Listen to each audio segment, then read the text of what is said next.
Amém? Amados, abra sua Bíblia no Evangelho de João, capítulo 2. Nós leremos os 11 primeiros versículos.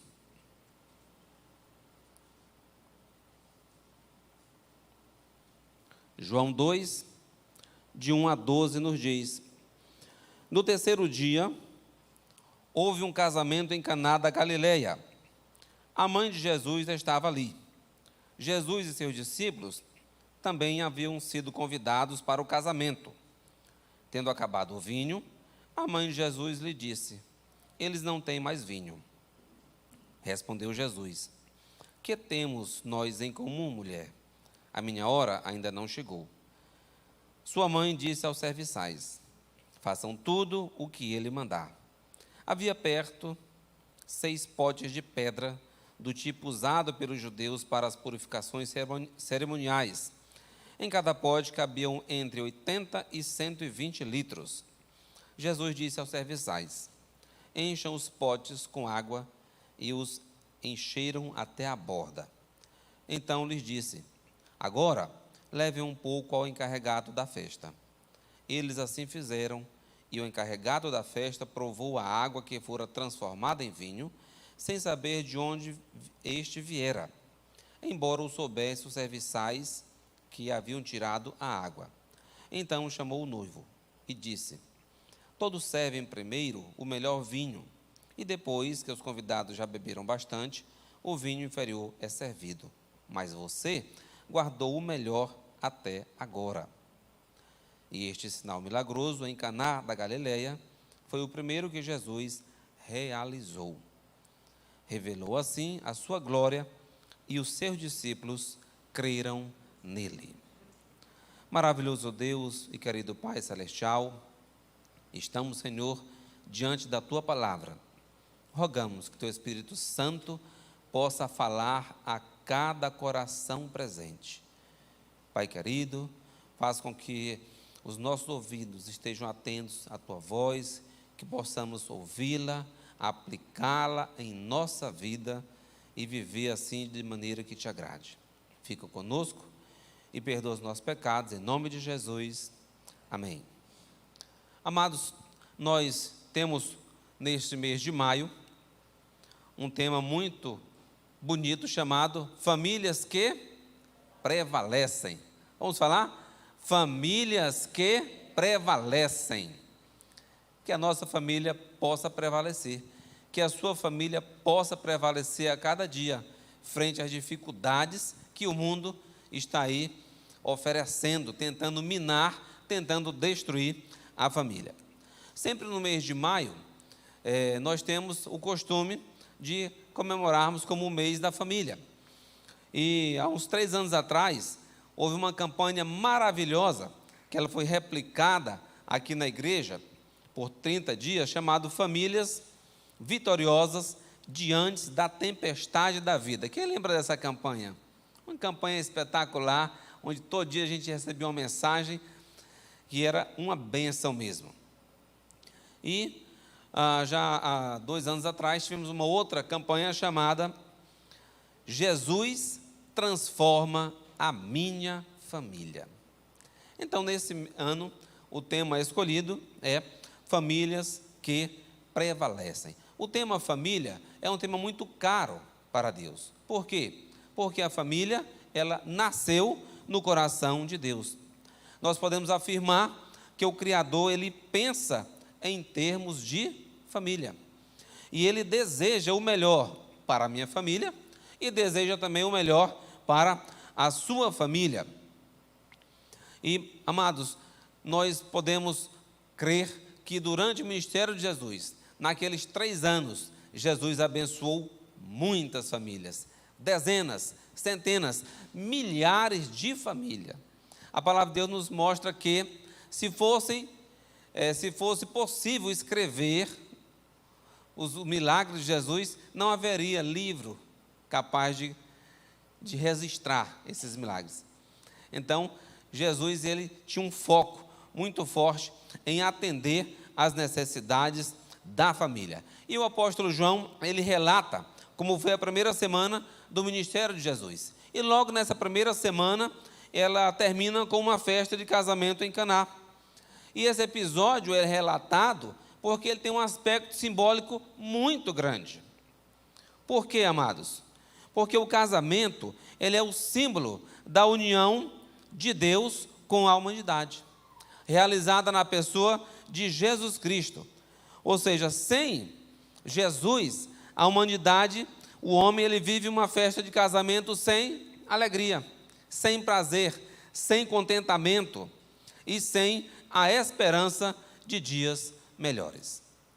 Então, Jesus, ele aproveita aquela oportunidade para abençoar todos os que estão presentes ali naquela cerimônia. Existem algumas pessoas que querem até atribuir a Jesus a muitos outros milagres, mas a gente fica com aquela expressão de Lutero, sola escritura. Vamos ficar com aqueles milagres que estão registrados na Escritura, e o apóstolo João nos registra que esse foi o primeiro milagre. Ou seja, Jesus começa o seu ministério exatamente no meio de uma família, no meio de uma confraternização familiar. E naquele episódio, naquele momento, aquela família que estava ali se juntando, as duas famílias com os cônjuges, eles com certeza tiveram uma decisão acertadíssima. Talvez eles não tinham ideia de como seria acertada a decisão de convidar Jesus para aquela festa, para aquela cerimônia, de convidar Jesus para ir à casa deles. E eu pergunto, você já convidou Jesus para a sua casa? Amados, essa é a decisão mais sábia que alguém pode fazer. Convidar Jesus para entrar na sua casa. Convidar Jesus para entrar na sua vida. E se você já convidou Jesus para entrar na sua vida, na sua casa, deixe Ele então administrar a sua casa. Deixe Ele dirigir a sua casa. Deixe Ele interferir nas decisões da sua casa. Deixe Ele administrar a sua vida. Entregue a tua vida completamente a Cristo. Entregue a sua vida de maneira que você seja uma pessoa totalmente dependente do poder de Deus. Então, deixe Jesus administrar a sua casa, a sua vida. Naquela ocasião, aquela família teve o privilégio, o prazer de ter a presença física de Jesus, a preciosa presença de Jesus. Um espetáculo, uma maravilha, não é? Que visita maravilhosa. Hoje, nós podemos também convidar Jesus para entrar na nossa casa. Hoje, você, se não fez isso ainda, você pode convidar Jesus para entrar na sua casa. A palavra de Deus nos afirma que Jesus vive entre nós, Ele morreu, ressuscitou, foi assunto ao céu e hoje Ele intercede por nós. Ou seja, Ele é o nosso mediador. E como é que eu aplico essa verdade? Como é que eu aplico esse convite na prática em minha vida hoje? Como é que eu posso fazer para convidar Jesus para a minha casa? E nós respondemos com facilidade para você. A primeira atitude que você precisa fazer, o primeiro passo é convidar Jesus para a sua vida. Faça uma oração, diga no seu coração, no seu íntimo, se você não fez, diga: Senhor, eu quero a tua presença na minha vida, eu quero a tua presença no meu trabalho, nos meus negócios, nos meus sonhos, na minha família, no meu casamento, nos meus círculos de amizade. Procure Jesus. Sabe por quê? Porque Ele se deixa ser achado. Você crê nisso? Ele se deixa ser achado. Ele ouve as nossas orações. Diga com convicção: eu quero o Senhor nas minhas decisões. A Bíblia, ela nos afirma que o Espírito Santo de Deus, ele passa a habitar na vida daqueles e daquelas pessoas que o buscam. Por quê, amados? Porque em Coríntios 6, versículo 19, o apóstolo Paulo nos lembra que o nosso corpo ele deve ser a morada do Espírito Santo de Deus. Então, nós precisamos convidar Jesus, você precisa convidar Jesus para a sua vida. Se você está numa situação de ser o único cristão confesso de sua casa, você tem essa oportunidade para poder testemunhar do amor de Deus, para poder falar daquilo que Deus tem feito na sua vida, daquilo que Ele tem feito por você, ser um missionário dentro da sua casa e assim ganhar a sua família para Cristo. Ou seja, deixe Jesus se sentir bem em sua casa, em sua vida, de maneira que você seja alguém obediente à palavra de Deus. Então, o primeiro passo é convidar Jesus.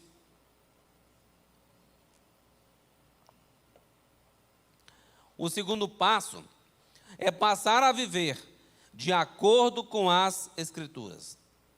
Passar a viver de acordo com aquilo que Jesus nos ensinou. De acordo com o que Ele nos orientou como maneira de viver. Para isso, é preciso uma decisão importante. É preciso conhecer a palavra de Deus. É preciso ler a palavra de Deus. É preciso estudar a palavra de Deus. Isso de maneira individual e de maneira também coletiva. E uma oportunidade maravilhosa é aqui na igreja, onde nós temos a EBD, nós temos culto de quarta-feiras, temos outras programações, temos este culto evangelístico que também estamos estudando a palavra de Deus nesse momento. Fale do amor de Deus a todos. Precisamos vivenciar o amor de Deus, amados, na nossa vida. É difícil, não é fácil, mas é possível. É necessário cumprirmos o ID de Jesus. Dizemos a todas as pessoas que só Jesus Cristo salva. Amados, aquela família, naquela festa lá em Caná, eles não tinham ideia de quão acertada foi aquela escolha. Eles não sabiam o que iria acontecer, não sabiam do que Jesus era capaz de fazer, até porque, como o apóstolo registra, esse foi o primeiro milagre do mestre. Mas ali foi um convite, então, não intencional, foi um convite não proposital, ou seja, eles não tinham consciência de que a presença de Jesus iria salvar aquela festa de casamento.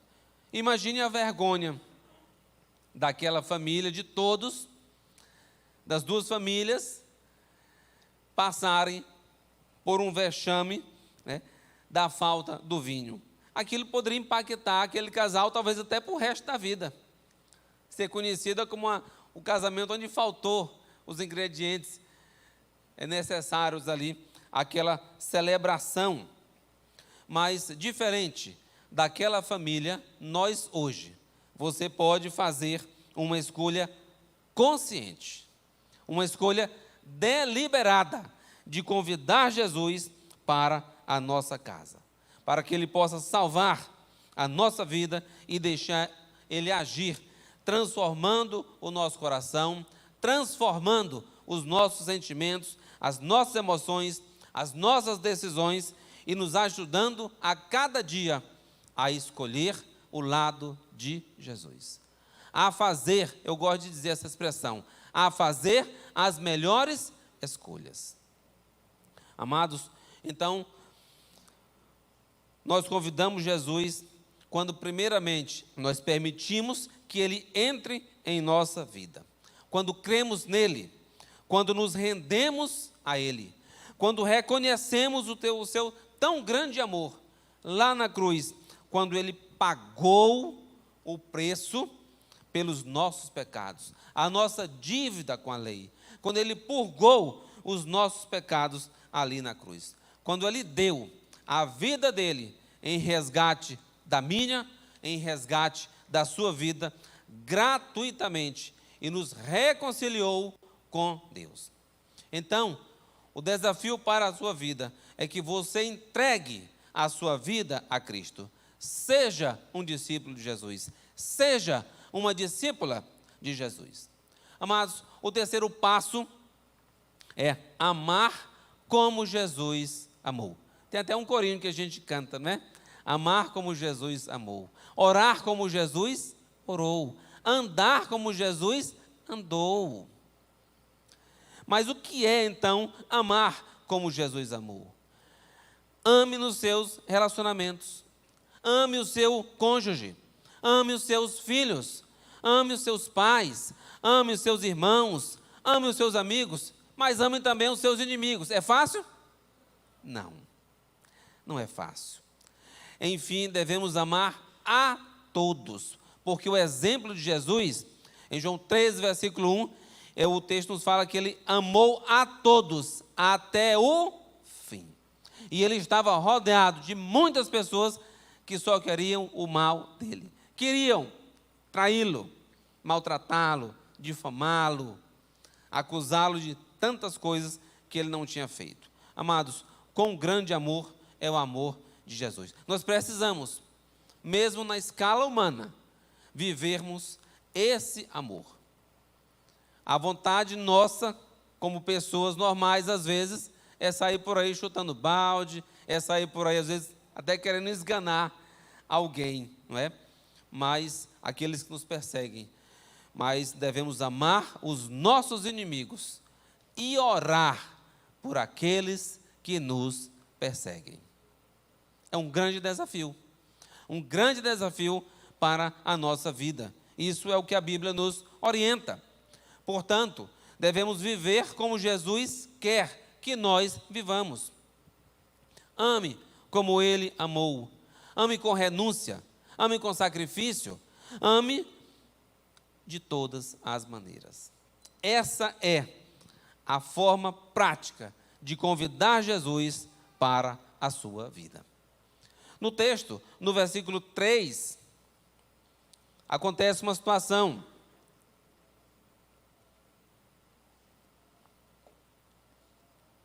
Tendo acabado o vinho, a mãe de Jesus lhe disse: eles não têm mais vinho.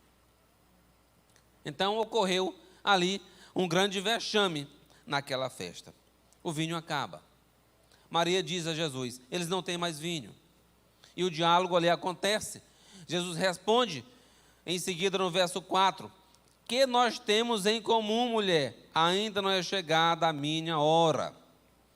E somente lá no versículo 7 é que chega a hora de Jesus agir. E ele usa tudo aquilo que havia naquele local. Ele pergunta pelos potes, pelas talhas grandes, que cabiam algumas 80, outras até 120 litros de água. E aquelas talhas, aqueles potes, eram águas usadas para purificação, para lavar de utensílios, para lavar as mãos das pessoas.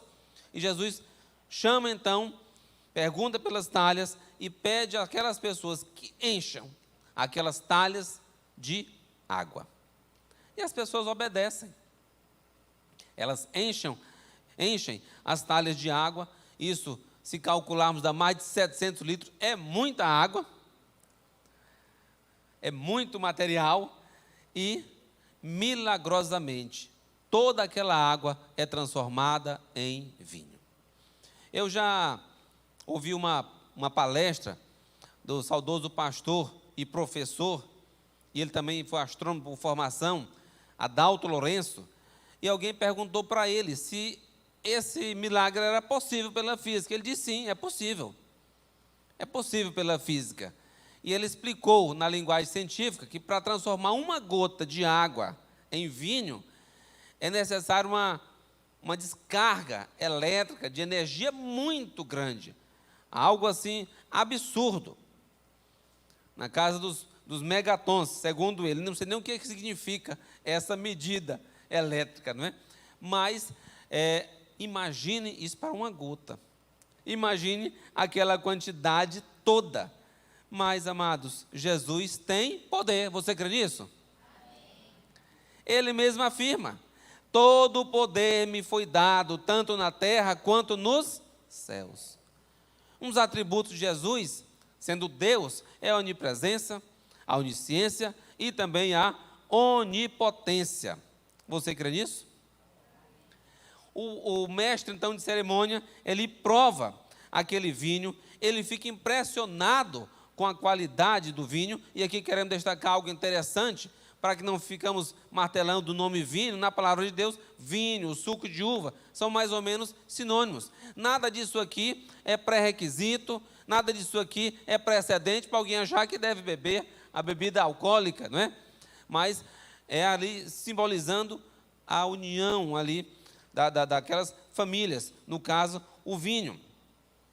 Então, amados, ele fica impressionado com a qualidade do vinho, e então ele até faz um elogio ao dono da festa, né? Olha, você, ao noivo, todos servem primeiro o melhor vinho, depois que já bebeu, os convidados beberam, é que serve o vinho inferior. Mas você guardou o melhor até agora. Amados, se nós pensarmos nessa situação, nesse vexame que ocorreu naquela cerimônia, às vezes na nossa vida também a gente pode passar por situações complicadas. A gente pode passar também por dificuldades, por perrengues. E fazendo uma analogia, nós podemos dizer também que às vezes o vinho pode acabar. E eu pergunto, o seu vinho acabou? Às vezes o vinho ele pode acabar em nossa casa. Isso, fazendo uma analogia, pode ser a saúde debilitada, pode ser a provisão financeira, o sustento familiar, as inúmeras e diversas situações que fogem do nosso controle. Pode ser o desemprego, pode ser a crise, pode ser os conflitos familiares. Hoje nós vemos muitas famílias, conflito dos cônjuges, conflito dos filhos, conflito de relações pai e filho, mãe e filha, irmão e irmão, pessoas dentro da própria casa, e às vezes não se conversam, não se relacionam, e lutas são travadas. Tribulações vêm, tribulações também virão. E amados, o fato de Jesus estar em nossa casa não nos torna imunes, não nos torna isentos aos problemas e às provações. Porque ele mesmo afirma, no mundo tereis tribulações, mas tenha de bom ânimo, eu venci o mundo. Então, às vezes, essas situações, elas podem ocorrer. O choro pode vir, a dor, a solidão, a melancolia, outros sentimentos e situações complicadas. Tudo isso pode acontecer enquanto estivermos nesse mundo. Não é o nosso desejo, mas a qualquer momento essas coisas podem acontecer. Situações que não estão no nosso controle. Algo que me marcou assim, acredito que muitos dos amados que aqui estão, e dos vocês que estão nos ouvindo pela internet, há 5 anos atrás, tivemos um problema mundial, de uma pandemia. E não só a economia foi afetada naquela situação, mas quantas famílias foram afetadas, quantos casamentos foram desfeitos, porque pessoas estavam vivendo relacionamentos baseados apenas em questões, às vezes até só financeiras, e quando viram o seu sustento minguar, as empresas fecharem, o desemprego bater na porta, aí casamentos foram desfeitos. Outras famílias não passaram talvez por esse tipo de problema, mas quando viram que necessitavam ficar dentro da mesma casa, por conta do lockdown, por conta da proibição de saírem na rua, perceberam que não tinham diálogo, perceberam que não tinham como estar ali vivendo um com o outro. E as máscaras caíram, e quantas tragédias familiares foram afloradas, foram evidenciadas por um problema externo à família, mas que atingiu ali a família. Estamos entrando no mérito de nenhuma das situações, das questões que foram tomadas politicamente ou de saúde com relação à pandemia.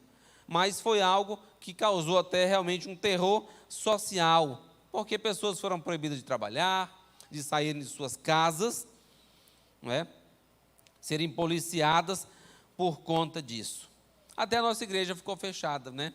Por decreto municipal, naquele período. E como foi difícil, nós também, como família de Deus, convivermos de maneira isolada, não é?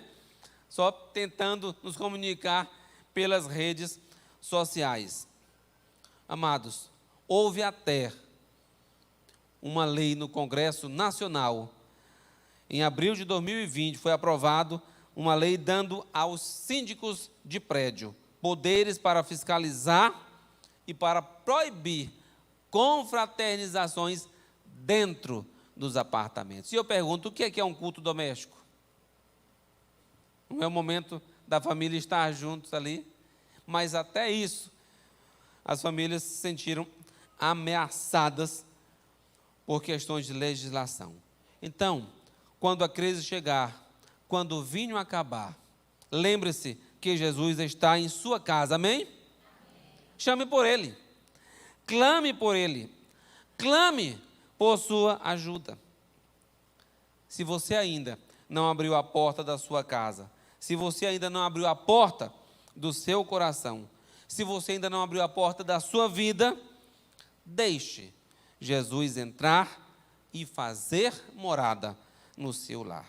Amados, a presença de Jesus é a melhor coisa que você pode ter na sua casa. Você crê nisso? Amém.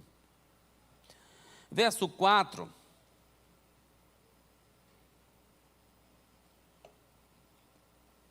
Jesus diz a Maria: a minha hora ainda não chegou. E a gente pode pensar, talvez o vinho já acabou em sua casa. Talvez você esteja lutando contra um problema há algum tempo e ainda não resolveu.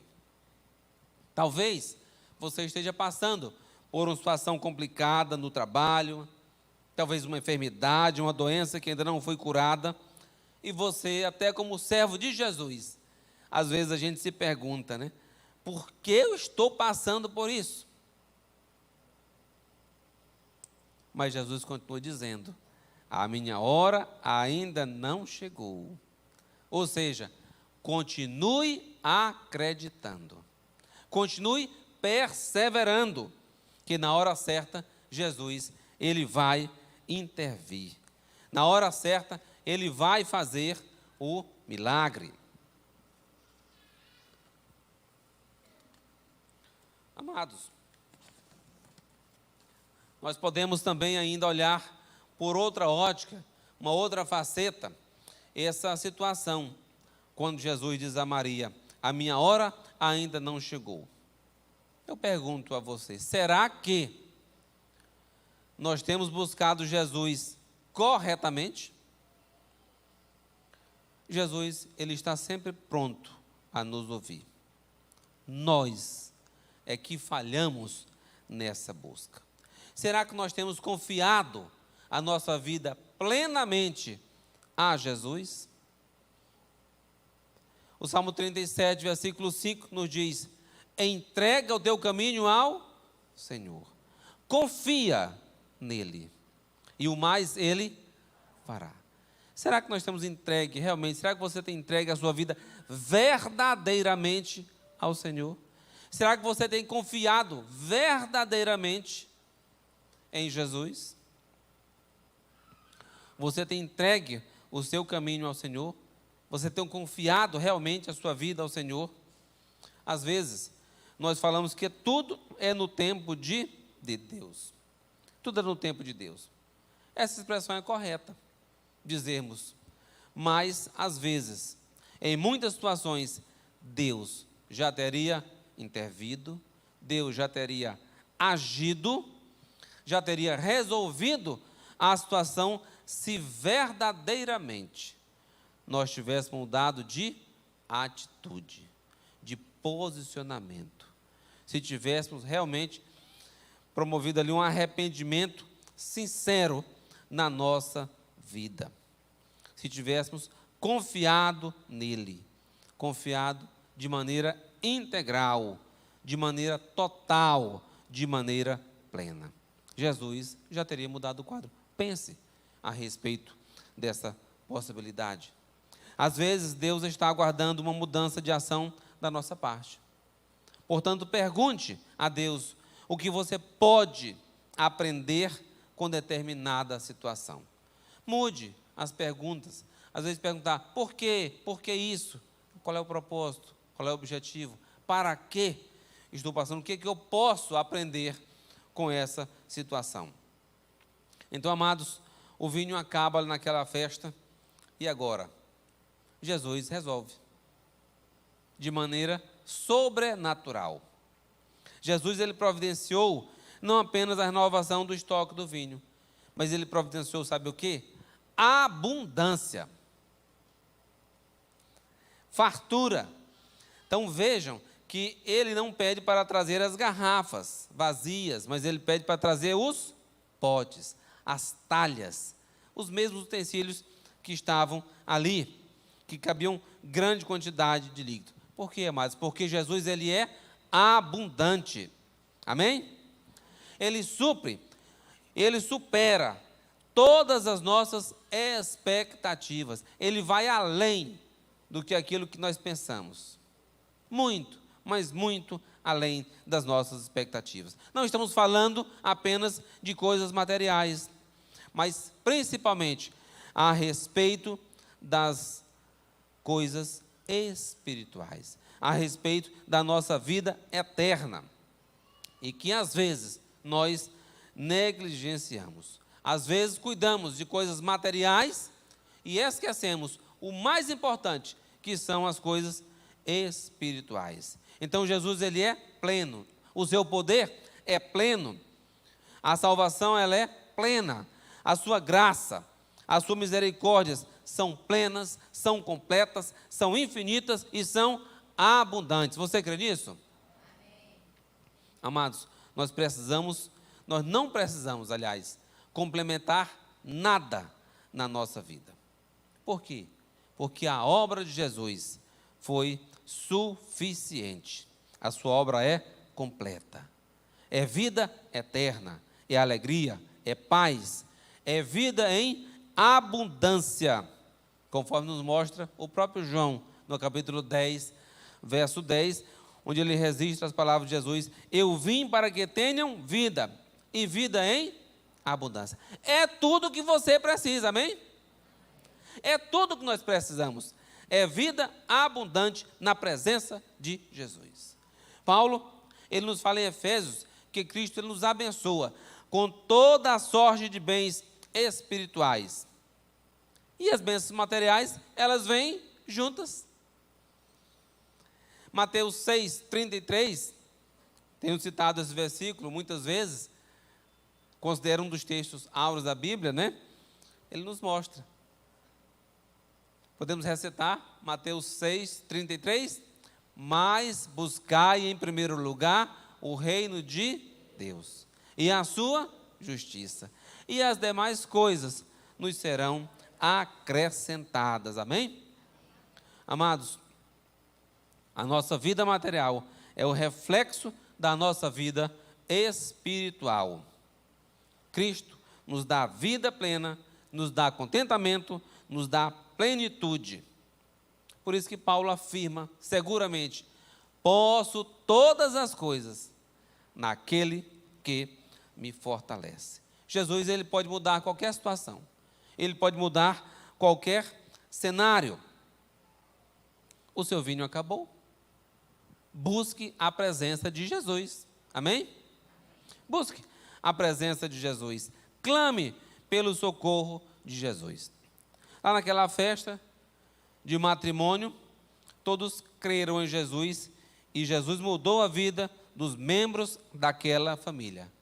Ou seja, ao invés de terem uma história triste, um drama para contar pelo resto de suas vidas, eles puderam testemunhar das bênçãos de Deus para sempre. Amados, as nossas soluções, elas são paliativas.